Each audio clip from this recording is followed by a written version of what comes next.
started to train as a coach, they ask you, who do you want to serve? Be incredibly clear about your personal values, because with that, you can then create healthy boundaries that will work with you and are aligned with who you are. Check your comparisons. Comparison is the thief of joy. Welcome to our Female Voices series. I'm so excited to have you on our series. It's such a wonderful contribution. Could you please start us off by introducing yourself and what's inspired you to take your career pathway that you have so far? Yeah, I'm really happy to be here, and I was absolutely delighted to be invited on the show. Thank you so much, Sym. Hi everybody. My name is Tracy Sharp.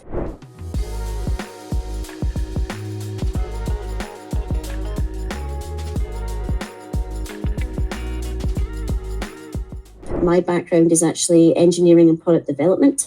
And I've got a 20-year career now in that particular world. Yeah, so I guess what kind of really inspired me in the first place is at school. So going back to school days, my kind of key interests were like maths and sciences and art. And then there was this wonderful course, and there was a slightly deviated way for me to kind of get there. I actually went via physics. I did a year of physics, and then I transferred directly into product design engineering, which was at Strathclyde University, which is, for me, I'd never heard of anything like that. I think when engineering, you think of mechanical or electrical, maybe at most. Product design engineering was something I'd never heard of before. And so that is, it was in the design, manufacture and engineering management department. So basically it's kind of bringing all of these things together. And so basically I was definitely really keen to get into the engineering world as well, because engineering actually runs in my family. And actually, this is a really common thread. So I've talked to lots of other wonderful women in engineering, and that is normally women get into engineering because it's maybe their mum or their dad does it, or it runs through the family. My dad was in it. Some of my uncles have done it as well. So it was just something that kind of came quite naturally. That's amazing. Yeah, it's a really common response actually. Women in engineering, it runs in the family generally. And so my career runs, it's 20 years now actually. It's 21 years this year that I've worked in product development, and engineering has so many different facets to it. And I think that it's really easy. Actually, just as a bit of an experiment, I put into ChatGPT, what does an engineer look like? And they came back with this image of a guy with glasses and a beard with a hard hat on, holding a roll of paper, basically. All the stereotypes. Right? But there's so many different kind of areas that you can get into for engineering. And so I think that when I was thinking originally about engineering, a lot of the jobs that were available, certainly in Scotland, where I'm from, guess the accent, it's Scottish, spoiler. And just generally, in Scotland, there just wasn't really very much available. And I wasn't really interested in trains or fighter jets or buses, or buses was actually very common in my area actually, or cars or anything like that. I wasn't ever interested in that. I was interested in stuff.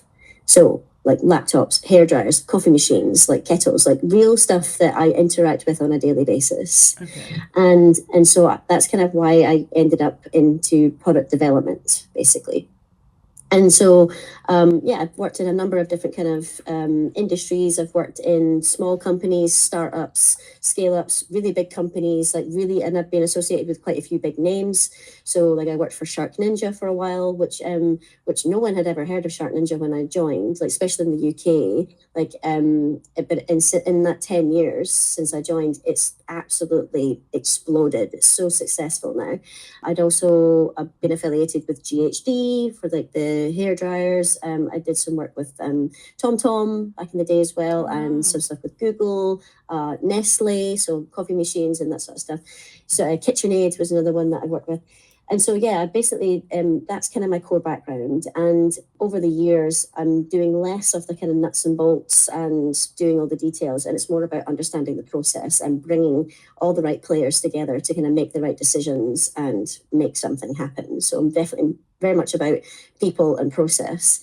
So I've been doing that for quite a while. I managed to kind of get quite high up in the tree with regards to position. So I got to kind of director level, head of department level, but I wasn't fully kind of satisfied with what I was doing. I kind of by accident kind of ended up in the position that I was in, and we can chat a bit more about that and why that's not the best thing to do later. But basically, I had the opportunity to think a bit more about my professional development, and in 2021, I started to train as a coach. And I did that to begin with because I've always wanted to be a manager. I always wanted to be a leader of people. I love people, bit of an extrovert, and I always wanted to be better at what I did. And so I started to train to be a coach, and it's one of the best things that I've ever done. And so since then, it's opened up a million little doors that I just didn't really know existed. When basically I was started to train as a coach, they ask you, who do you want to serve? And I wanted to serve women like me. And I know that this is something that, like, a thing I really appreciate about being invited onto this podcast is that, we are all about supporting women in STEM, because there's really not that many of us. And I really wanted to, that's why I was so excited, to be invited along, because, I'm fighting the same fight. I want to support women like me. I want to support women to stay, because I think that so many women leave. There's a terrible statistic which basically sort of shows that compared to entry level, and then by the age of 35, women in tech half. So basically the amount of women that actually join tech, 50% will leave by the age of 35, which is crazy. That is insane. It is insane. It's really not great. And so this is something that I want to really fight that fight. When I was starting to learn to be a coach, I wanted to serve women like me. And I basically, as part of my coaching program, you have to kind of think of your own process for coaching. And weirdly, completely separately, a couple of years before that, I'd been given a book by a really good friend of mine called Laura. And it was a book called Designing Your Life. And it's by Bill Burnett and Dave Evans. They are two Stanford Design School professors. And what they noticed was that it's really common to use a framework called design thinking to help create new products. But it's actually really possible to use design thinking for different aspects and for different applications. And so they've used design thinking for your life. And so I picked up that kind of that framework because I thought it was wonderful. I thought it was so clever, and it was so well suited to my background because I understand the design thinking process. And so I was able to kind of smoosh together this new set of skills as a coach and bring design thinking into it. But people just didn't really get it. Like, people didn't really understand what design thinking really was, which I found very surprising. This was like 2021, and I had put on my LinkedIn, because you were able to put like hashtags under your name so that people could kind of potentially find you. And one of the hashtags was design thinking. And one day, this woman called Lucy Patterson, she followed me on LinkedIn, and I didn't know her. I'd never met her. And I was basically kind of looking through who's followed me this week, and I noticed this name, and she was a design thinking facilitator. And I thought, that's pretty cool. And I basically sent her a message and said, hey, I'd noticed that you followed me and you're into design thinking. I'm into design thinking. Should we have a chat? And she said, definitely. And so this was 2021.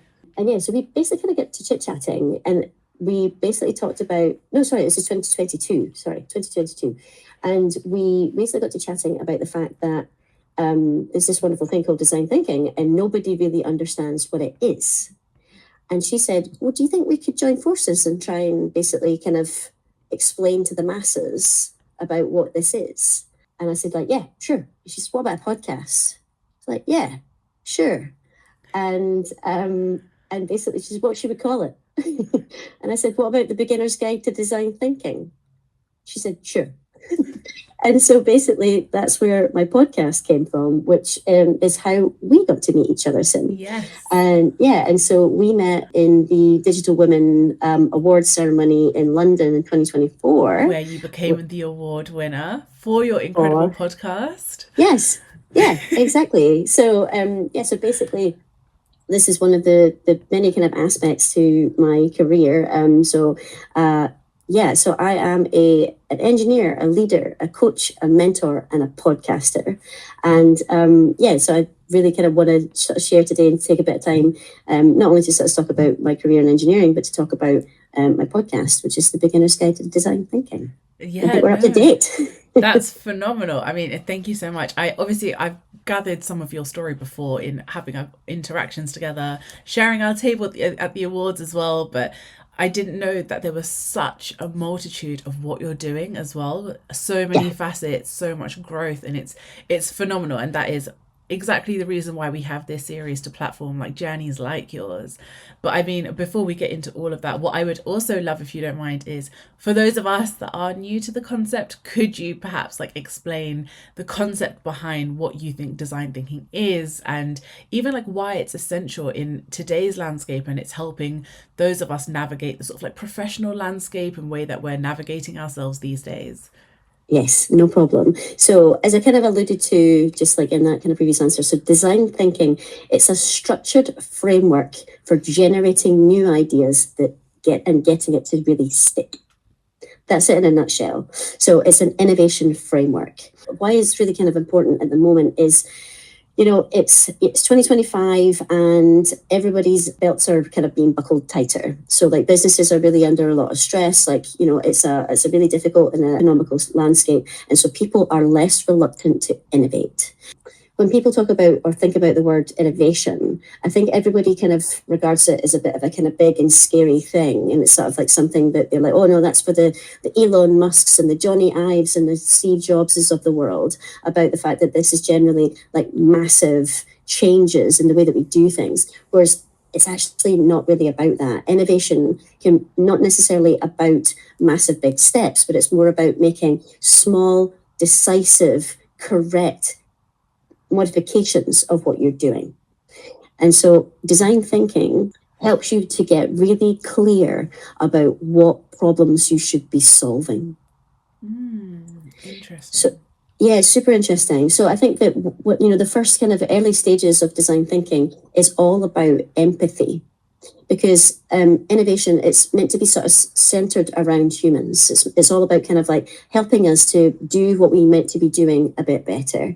And so it's very easy for people, especially kind of like in businesses or even in further life, to not to think outside the box and just to look at what everybody else is doing. Whereas that might not actually be the right problem that you should be solving.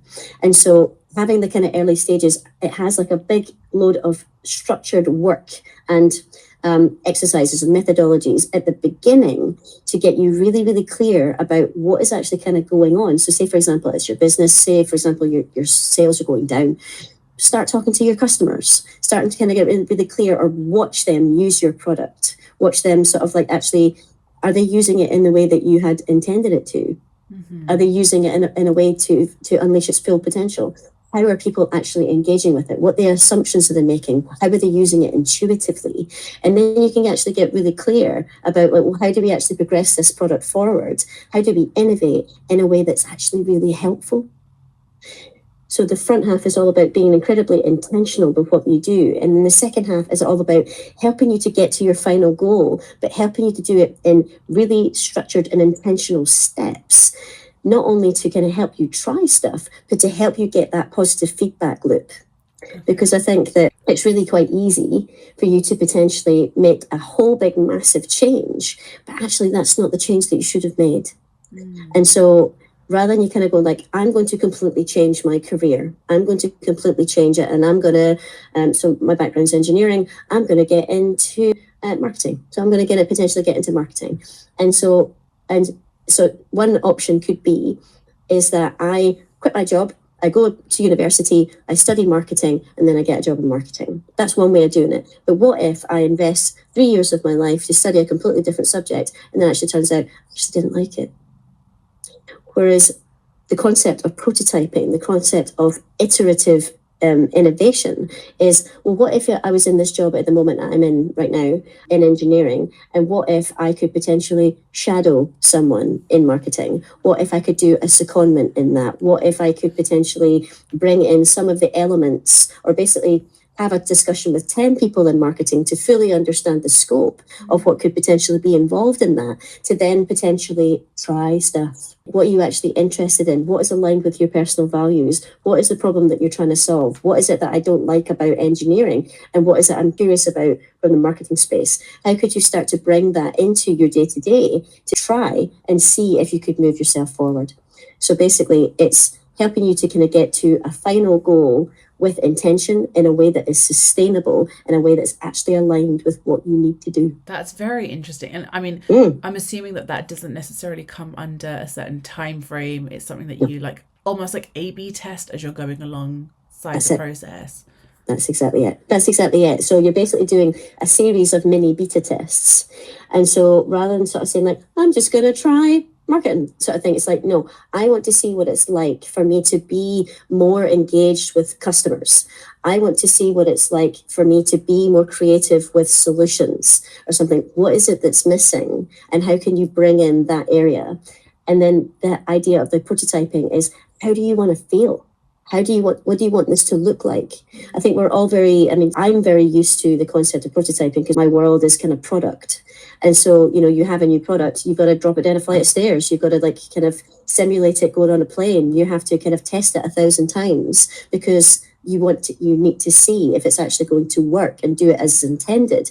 But we have a specification at the beginning which says this is what it needs to do. So unless you have a very clear intention about what you want to test, then you're just basically shooting in the dark. You're basically doing whatever the hell. So if you're saying like, okay, I'm going to try what it feels like to kind of potentially host a workshop because I want to kind of see how it feels to be more engaged with people, or like just to be completely away from the technical and more in touch with the empathy. And then I'm going to give yourself a bit of a timeline. Say, I want to try this out 4 times. But then make sure that you have that moment of reflection because you have to evaluate. Yeah. And then you ask yourself, how did I feel? And what do I want to learn next? That's so incredibly interesting. And I think it's weird because in a sense, when you think about it, it's something that almost feels like, well, we're all actually in a sense doing that, maybe not so structured and under the actual like connotation of design thinking, but in a way that is how we function in society. But that brings a lot more facets and a lot more structure and like guidance to it. But you sort of alluded in fragments of how we can apply it to careers and how we would look to develop. But what I would love to know is then if you were to take the concept of design thinking, how do you think it can actually empower women as professionals? So in leadership and where they want to sort of grow and upskill, how can they use that methodology and apply it to that? So it's genuinely about empathy and reflection. And so like I kind of alluded to like the beginning in the sense of it's all about you taking the time to reflect on what's going well and what you like. What is really serving you? What gives you energy? Because to your point, yes, this is basically like the concept of design thinking and prototyping. It is how generally people do stuff. It's sort of so people sort of say to me, didn't you just describe trying stuff? And I'm like, yeah, I did describe trying stuff, but it's with intention. Yeah. It's specific intention. And I think that this is where we can potentially empower women, because I think that if women, I love women. I want to support women as much as I possibly can. And what I sort of see is that one, we have a tendency to disempower ourselves in the sense we are giving power to other people. Like, it's we live in a patriarchal society, and as a result, women are naturally kind of wired, and we're brought up that way to potentially kind of give to others, to give to our spouses, to give to our children, and less about actually caring about ourselves. And so the design thinking kind of ideology, it's actually really, really strongly encourages women to take time for themselves, to actually think about what it is they need and what it is they want. And there's some wonderful, wonderful tools out there. One of my favorites that I use on my mentoring program is the Good Time Journal.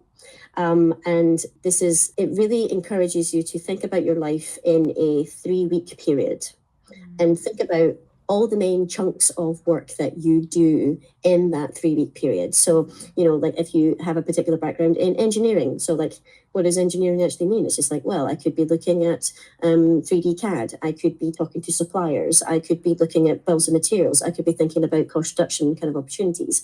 And you think about these as big chunks of work, and you ask yourself, does this give me or drain my energy? So do I feel excited, or does it give something away?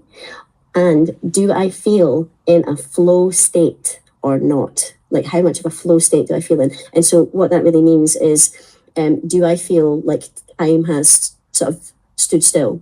And I've just, like, you're doing something and you're like, oh God, it's like 4 hours later, sort of thing. So it's like, am I in my flow state? Is it giving or draining me energy? And you think about that in the big chunks of work. And so that therefore you're able to really think about, what are the areas of work which I really enjoy?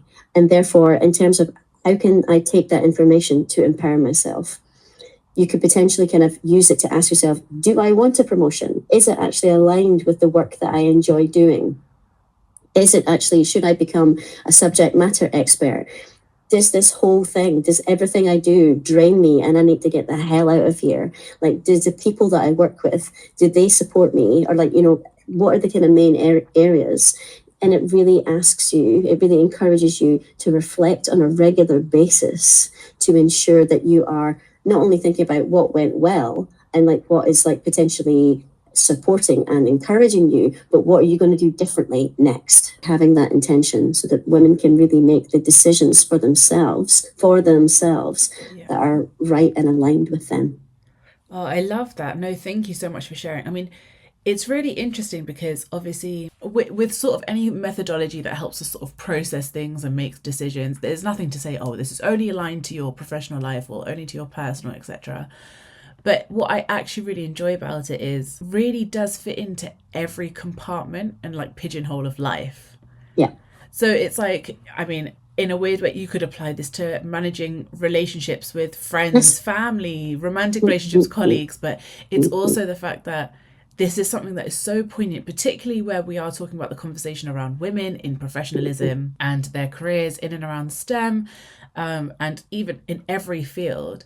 It's so interesting because I think one of the narratives we see quite often, particularly for women in STEM, in and around STEM, is the fact that there's this very systemic issue that lies in girls not being given the opportunity from a young age. So even from school age, not being given the space to even consider the subjects that would be aligned to entering STEM related fields, finance, etc.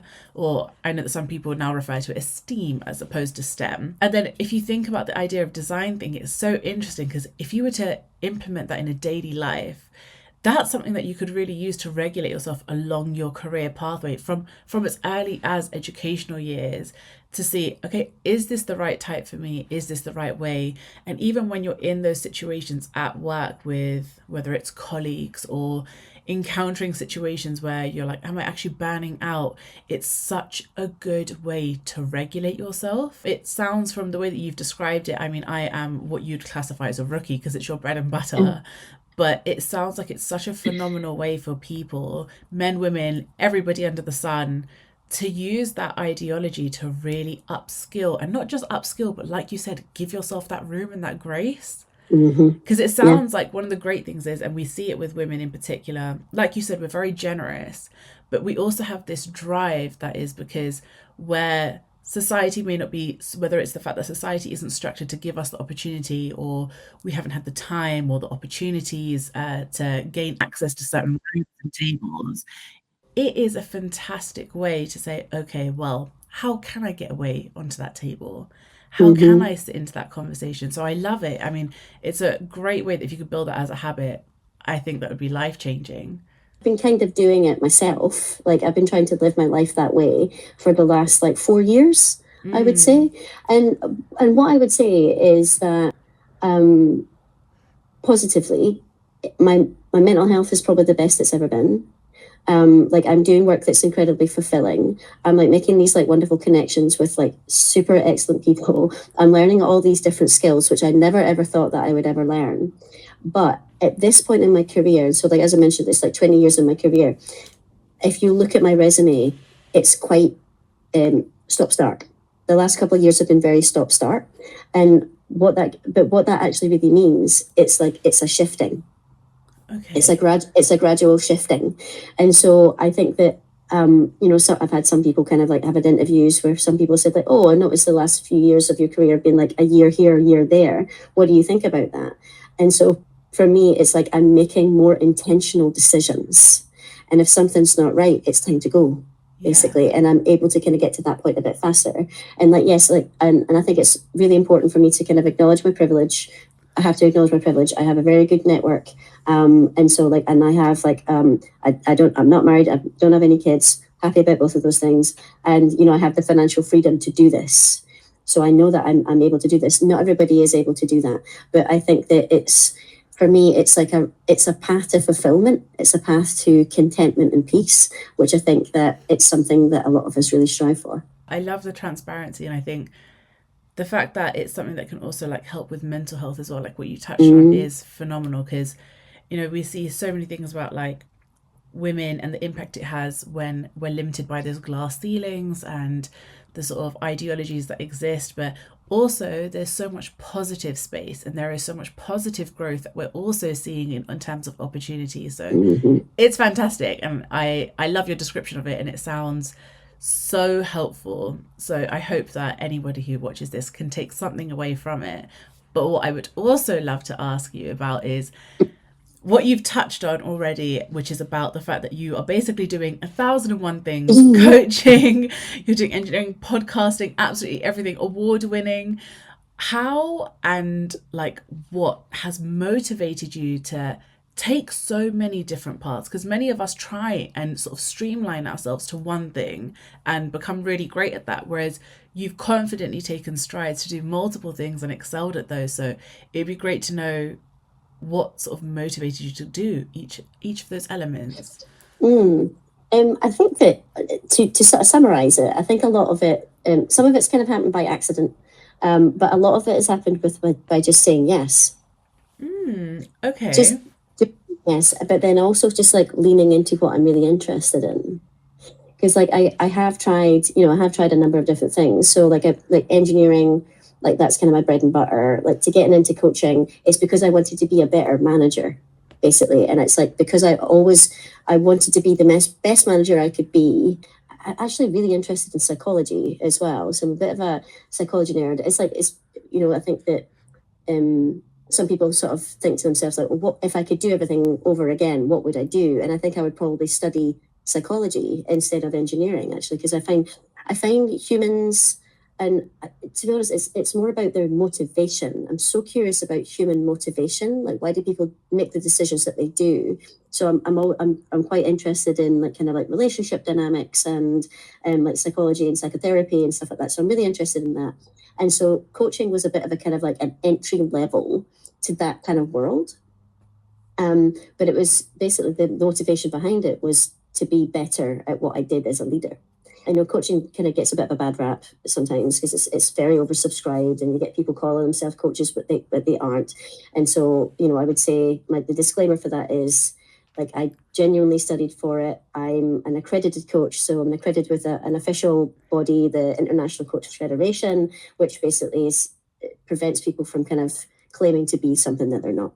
So fully accredited, and in training to be reaccredited this year as well. And so it gets a lot of bad kind of rap, but I trained to be a coach because and what it gave me was like listening. It's totally changed the way that I listen to people. I guess it's allowed me to kind of feel comfortable in the space as well, because like coaching is all about creating a safe space for someone in which to share, and that comes with being able to navigate silence well, which is such a small thing, but it's incredibly powerful. And so it's trained me to kind of to listen well, to create a safe space, to make space, and then to ask questions well. So it's all about kind of making people feel that they're being really heard by using their words that they've just given you to form a question, basically. So I felt like as a manager, I think, being a woman in engineering, and I'm sure many of the listeners that can really empathize, is like, I've still never had a woman as a boss. 21 years in industry, still never had a woman as a boss. And so, I wanted to be the boss that I never had. And that was like, I wanted to bring my feminine energy, my warmth, my enthusiasm for people. I wanted to kind of create that construct. So I got into coaching just as part of that. I guess it's sort of like almost like a second wave of my career, which everybody goes through multiple waves of their career. It's a very natural thing. Things just naturally change. You're going to be working for like 40 plus years. It's naturally going to change in that time, you would hope. So it's kind of setting me up for success for the second wave of my career. Podcasting was a bit of an accident / just like why the hell not? Let's give it a go. I do love to talk. I like being invited onto other people's podcasts and stuff as well, because I do like a good chat. But that was a bit of an accident. But you know what? I've just really loved it. It's really interesting when, the universe gives you someone into your sphere, and it's really interesting to see who you choose to say yes to. So with limited information about Lucy, I'd met her like a couple of times on calls. She lives in the north of England, I live in London. So we've actually only met face to face a handful of times, like maybe like 4 or 5 times. But I said yes to her. We've become incredibly good friends as a result of this. And I've learned so much from her. And not only have I learned about kind of, I've been able to kind of flex a muscle with like public speaking. So like, I'm quite happy to kind of chat away. I was like, I'm sort of helping out on I'm a judge on a student design award. And I was basically on camera, like as part of one of the judges. And I just like was quite happy to kind of like, just like chat away on camera. Everybody else was like, oh no. And I'm like, I'm fine. I'm totally fine with it. It's fine. So it's like I've been able to learn not only about like the power of public speaking and podcasting and all the different skills which come with editing, which come with the kind of social media side of things. I've learned all about that sort of thing. And then also I've been able to really double down on learning more about design thinking, because like I have like an understanding about how it works from the product perspective, and then I'm introducing it into the coaching perspective. But then Lucy does that as her full-time job as a facilitator. And so there's this whole other world with regards to businesses and processes that's very new. She really knows her stuff. And so, we've been able to kind of exchange and learn more about methodologies and tools and theories. And my number one value is growth. And so why did I say yes to all these things? And it's like, because I always want to be better at what I do. I love that. No, thank you for sharing. I mean, I assume that you would have experienced things like burnout. And because, you're doing amazing things, and it doesn't matter how passionate we are about things. Sometimes it does just naturally catch up with us. And particularly something that I always sort of sense and experience, whether it's in my own life or things I'm observing of people around me, is women, and not to negate other experiences, but women do work incredibly hard. Not to say that anybody else doesn't, but because we always feel like we have a cause to prove and we're trying to work that much harder to get there. And it can be quite a tiresome experience, even when you're super passionate about what you're doing. So what strategies would you recommend for people that you've maybe used yourself that have worked quite well for you to sort of combat burnout or navigate it when you are in the depths of burnout? Yeah, no, 100%. And to your point, I think, you touched on the fact it's like, hey, you seem to be doing a lot of stuff. Yes, I do a lot of stuff. And yes, I have had a burnout. It was basically at the end of my time in China. I lived in China for 3 years, and I was working 16 hours a day. And it was just, I wasn't sleeping. I wasn't really eating. I dropped about 10 kilos in about 6 months. Anxiety was just absolutely through the roof. And I think that another one of the things that kind of learning to be a coach really helped was to really help to understand yourself. And so the first thing I would say is, how do you kind of overcome that is really, if you can, really stop to think about what your motivations are. What I mean by that is, have you had the chance to build your own self-awareness and basically tune into your inner narrative to be able to understand what is motivating you to work in the way that you are right now, without going into like too like deep a spiral or anything like that. Like it probably will have a lot with regards to like your dynamics growing up, basically your potential family dynamics growing up. And I think that, as a child, that a lot of us like consciously, unconsciously And like when it comes to kind of raising kids, a lot of it is completely unconsciously, and everybody's doing the best they can with the resources that they have. I totally appreciate and respect that. But what can tend to happen is people who are prone to burnout, they might be the perfectionists. They might be people who are trying to seek approval or trying to seek validation, or people that are just trying to go out there to prove something. And so I think it's really quite important to really understand, why are you doing this? What do you think is going to happen? Like, and who are you trying to win something? Are you trying to gain someone's approval? And if you are, why? What's going to happen? What do you actually think is going to happen after that?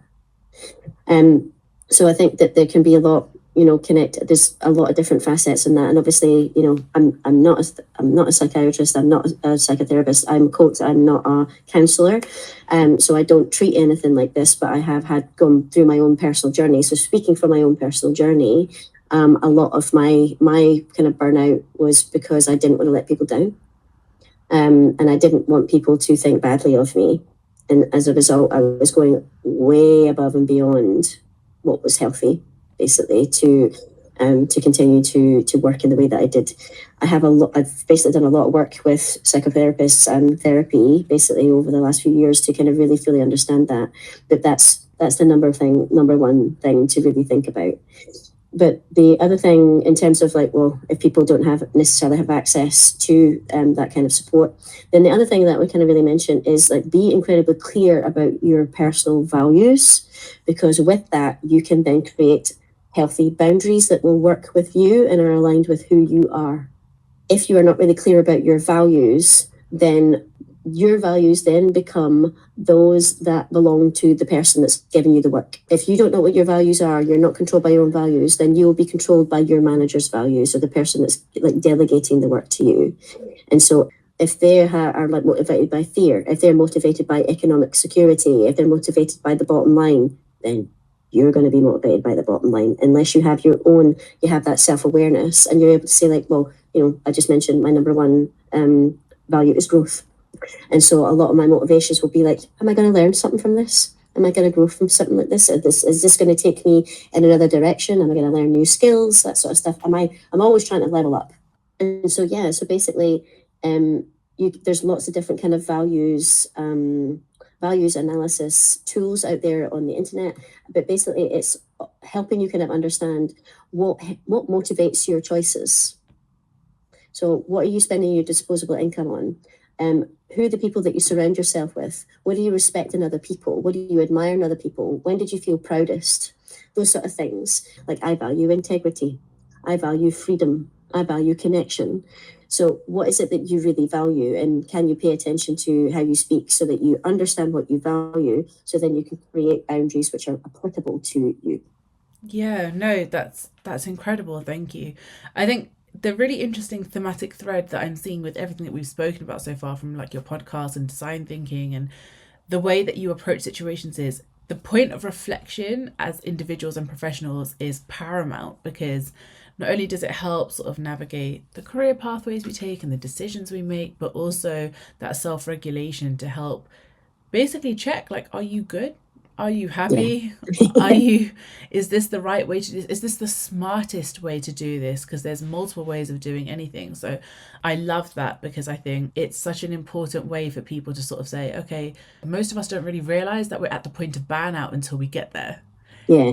And so that idea of sort of checking in and just being like, oh, like, is this the right way? Is this the healthiest way? Is this the best way for me as an individual? Because you can read thousands of books out there that will tell you that there are great ways of doing all these things, but there's thousands of books because there's thousands of ways to do it, because it's different for each individual. So I think that advice around burnout it's great, it's amazing.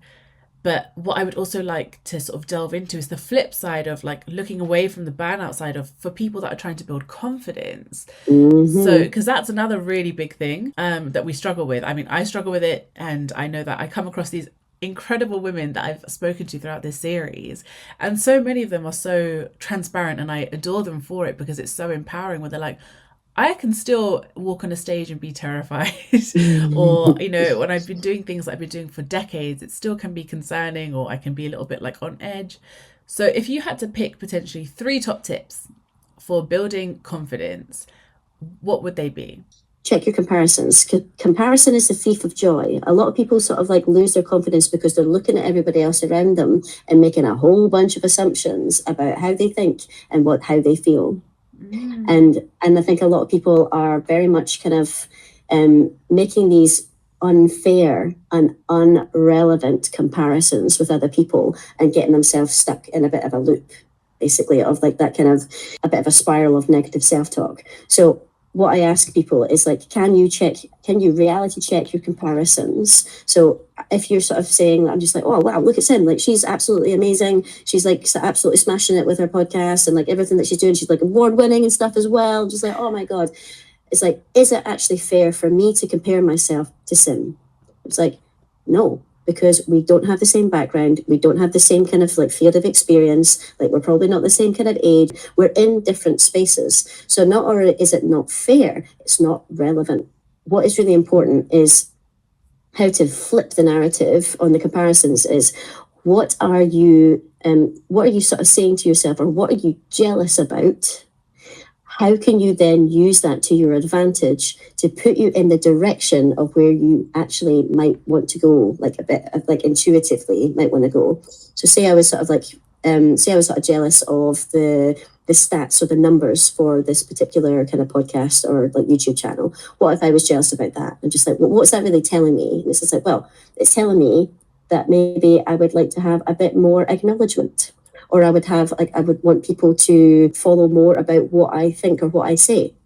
What are the ways that I can then do more of that to give that for myself so that I might not necessarily be on the same page as you or be on the same part, but what is the ultimate thing that I'm jealous about and how can I give that or create that for myself? So check your comparisons, number 1. 2, can you reverse the rabbit hole? So reversing the rabbit hole is something which comes from positive psychology. And basically, it's very, very easy for people to be like, oh my God, I'm going to be on Sym's podcast. Oh my God, I'm going to muck it up. Oh my God, I'm going to forget everything I'm going to say. Oh my God, my computer's going to crash. Like always going to the negative. It's very, very natural. And I think British kind of culture is we're naturally going to the negative, and it's very kind of socially acceptable to do that as well. Certainly British culture. So like, oh God, it's going to be terrible. Oh, I'm going to be the worst. So reversing the rabbit hole is a positive psychology-led kind of framework in which for every negative thought that you have, what is the equally plausible positive outcome that could happen? And you match it 1 for 1. So I sort of say like, oh God, I'm going to fumble words and I'm going to be terrible. I'm not going to be able to kind of be like articulate or make my points well. It's like, that's 1 point. The other point is I've been on other podcasts and I've done really well in the past and I've been able to get an answer well. So how can you fight it with a positive, with a negative to equalize it? And naturally, I think that when people are kind of like in a state of not being very confident, they just go straight to the negative. Really, really easy to go down that rabbit hole. How can you reverse it? By thinking about an equally plausible, positive outcome to everything that you've just said. And then third one would be aggressive self-compassion. Because I think that, again, I do think the UK, the culture that we have, like for like negativity, it can be very damaging. And I think that it's really easy, generally, the negative crap that you say to yourself, most of the time, I'm almost fairly certain, 99.999% of the time, you would never say that to your best friend or the person that you love most in the whole wide world. You would never say that. Why the hell should you say that to yourself? It's so true. It's so true. Do you ever have those moments with like colleagues that you connect with very well, friends, where you're talking like really harshly and they're like, well, what would you say if it was me? And you're like, I completely understand what you're saying. Yeah. Yeah, aggressive self-compassion. So I'm a big fan of love letters. So if I'm having a bit of a crap time, I write love letters to myself. Oh. And I basically write a love letter, and I imagine I'm sending it to the person that I love most in the whole wide world. And I would write them about whatever sort of situation that I'm in right now. I imagine that I'm writing to my best friend with the same situation.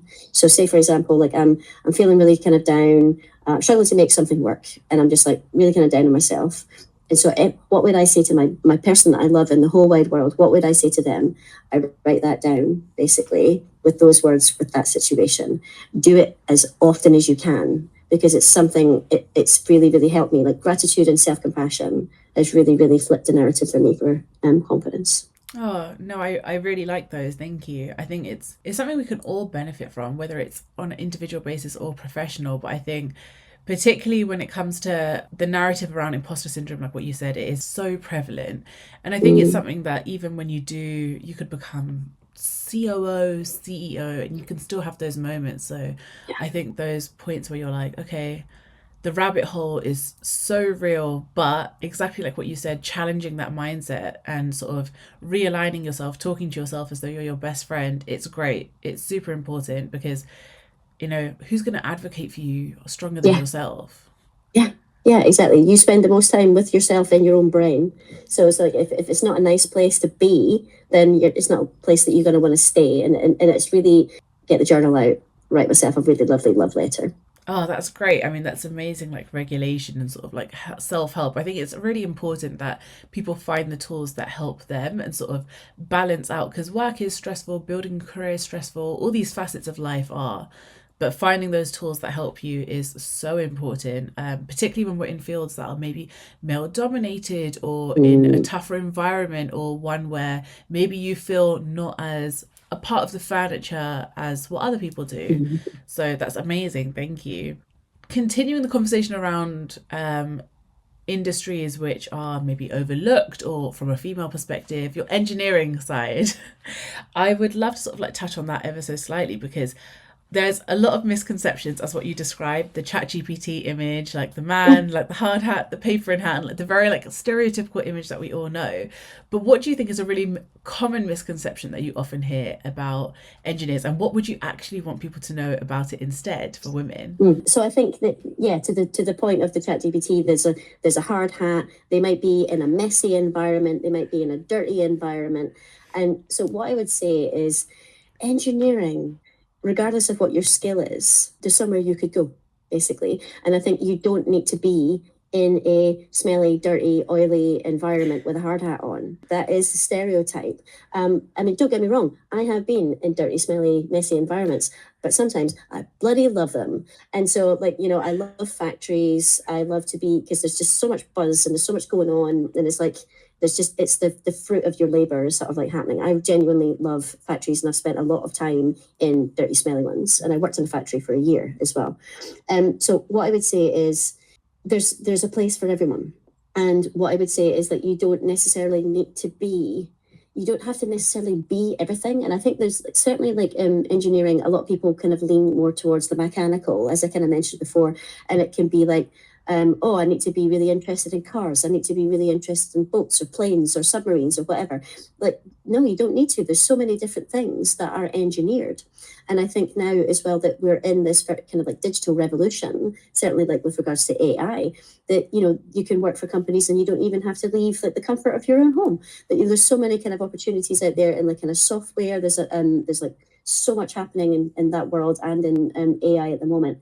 So I think that I'm kind of flying the flag for a bit more kind of slightly more traditional engineering in the sense that it's not mechanical, but it is hardware, basically. But even within that world, there's so many different places that there's engineering, product development is a team sport. And it just doesn't require like one boffin that thinks about like mechanisms that to make things work, because there's so many different kind of aspects to it, so that you've got, like, for example, you've got the big massive kind of blue sky thinkers that are going to come up with the kind of technology ideas in the first place. You've got the technologists or the researchers that are going to be researching at university the different things that can potentially happen. Then you've got the people that are incredibly hands-on and they're trying to kind of make stuff work. They're in the lab making things work.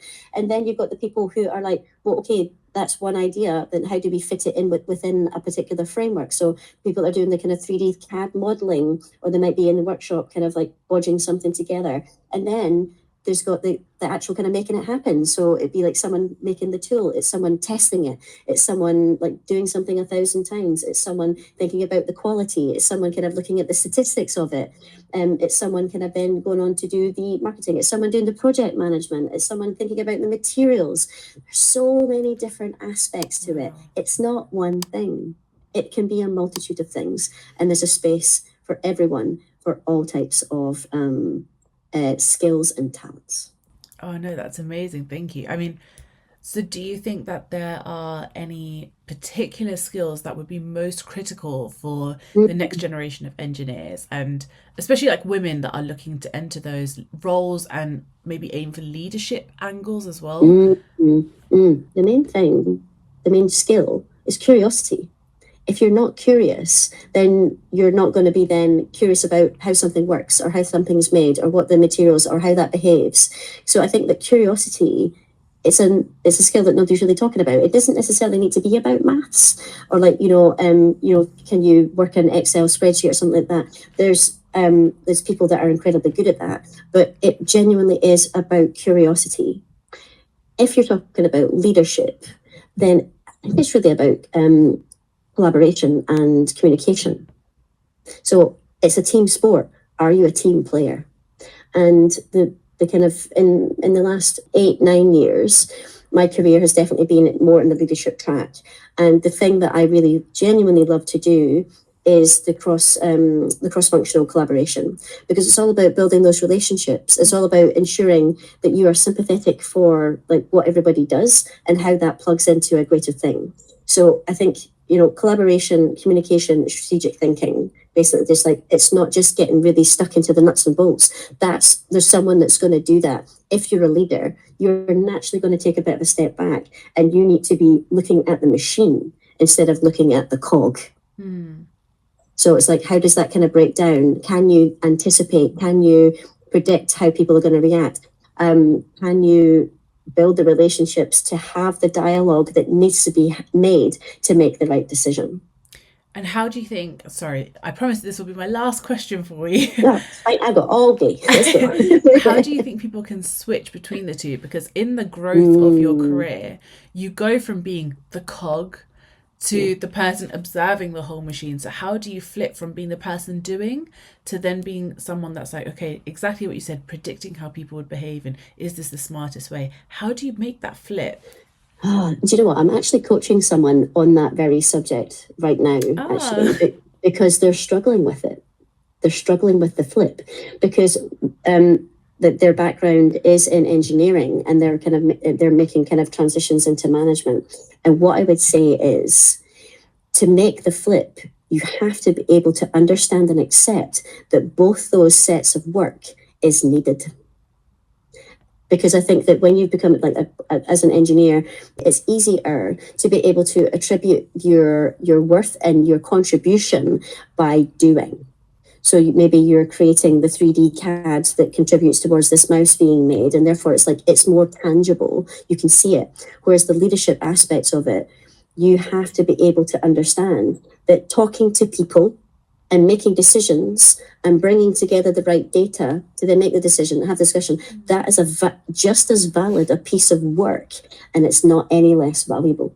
I think people that are making that sort of shift into leadership, they will sort of say like, oh, all I've done is talk to people today. But that's what you needed to do.